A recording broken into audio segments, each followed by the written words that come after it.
Good morning, students. I am Miss Ankita, your social science teacher for class 6 from Montbretia School.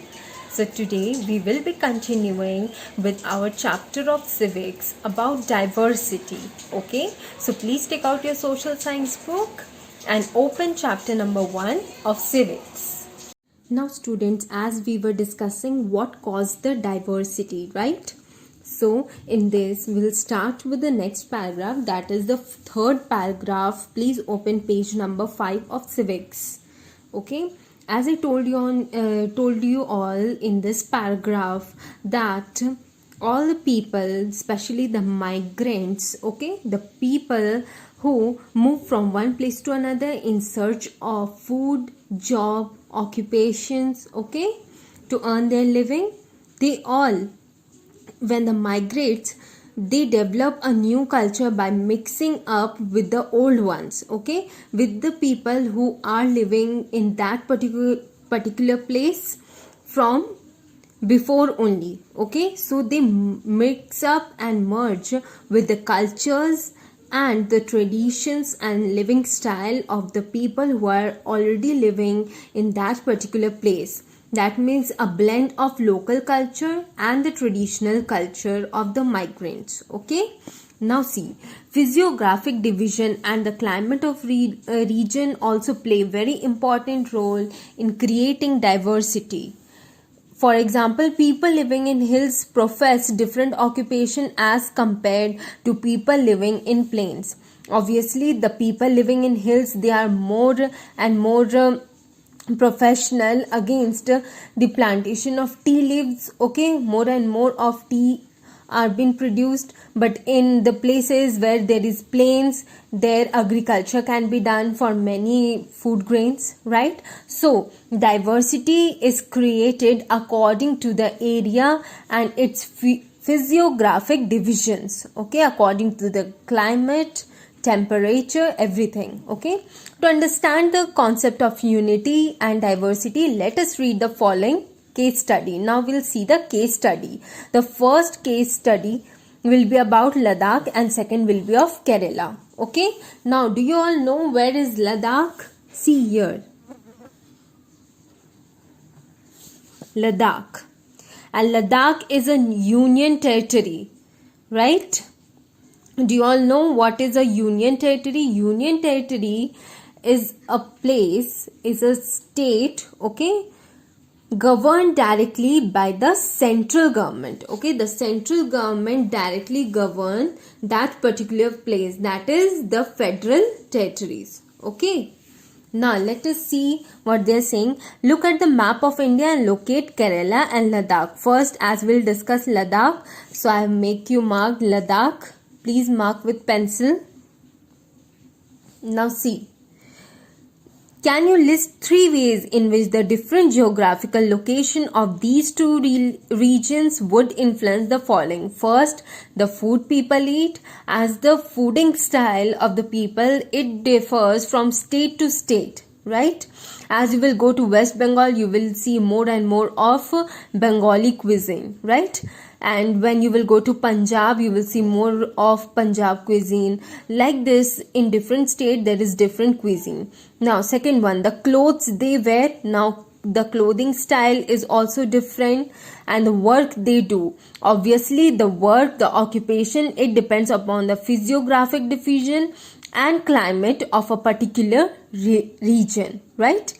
Now see, Ladakh, the Union Territory of India, is a cold desert in the mountains in the eastern part of Jammu and Kashmir. Where is Ladakh located? It is located in eastern parts of Jammu and Kashmir, okay. Now it is a cold desert in the mountains. Now it is a mountain area, okay, and it is a cold desert. Due to adverse climate conditions, a very little agriculture is possible here. Now as this it has cold climate condition, so little agriculture is possible in those places, okay. Since this region does not receive any rain and is covered in snow for a large part of the year, and this area, it doesn't receive any rain as it is covered with snow. Okay, snow for a large part of the year. There you will see more of snowfall and less of rainfall. Okay, less or nil rainfall. There is no rainfall there. The vegetation of the region is also limited. The vegetation is limited because as there is not possibility of agriculture. Okay, for drinking water, people depend on the melting snow during the summer month. Now, during the summer month, people are dependent for drinking water. They melt the snow, okay, and they drink it as water. Most of the people are pastoralist. Now, pastoralist is those are the person who are socially and economically based on raising and herding of livestock. Okay, like you can say more of ships have been herd. Okay, they basically domesticate animals, okay, as a livestock through which they get the profit and earning. Okay, now see, this is a primary occupation there in Ladakh. People here keep ships. Now see, these ships are special because they produce pashmina wool. Now, ship is a livestock for them as it produces pashmina wool. Okay, and pashmina wool, as pashmina, you know, pashmina shawls are very much famous, especially of Kashmir. It is the origin is of Kashmir only, right? You must have heard about pashmina shawls. They are very costly also. People here keep ships. These ships are special because they produce pashmina wool. This wool is prized and used to manufacture pashmina shawls. So the ship becomes the livestock. Okay, the domestic animals which have been domesticated as a source of earning. Okay, livestock.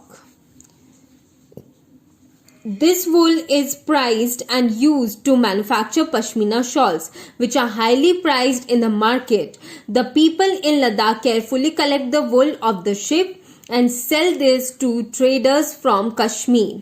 Okay, they sell it to the traders of Kashmir. Pashmina shawls, as I told you all, are chiefly woven in Kashmir.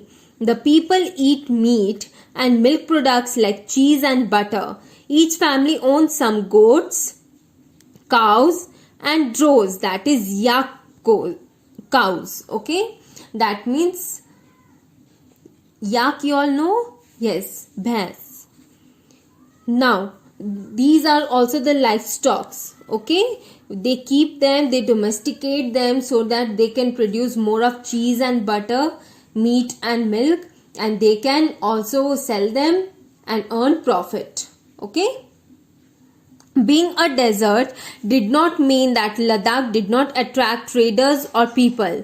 It was considered a good trade route as it had many passes through which caravans traveled to Tibet. Okay, now it has many passes, okay, through which caravans, these are the travelogues, okay, they travel to Tibet. These caravans carried textiles and spices, raw silk and carpet. Okay, they all carried textiles, spices, raw silk and carpets to sell them and earn their living. Okay, so in the very next video I will start with the 4th paragraph. Okay, till then please read till 3rd paragraph what I have taught you, and whatever thing you have not understood, please mark it. Okay, thank you.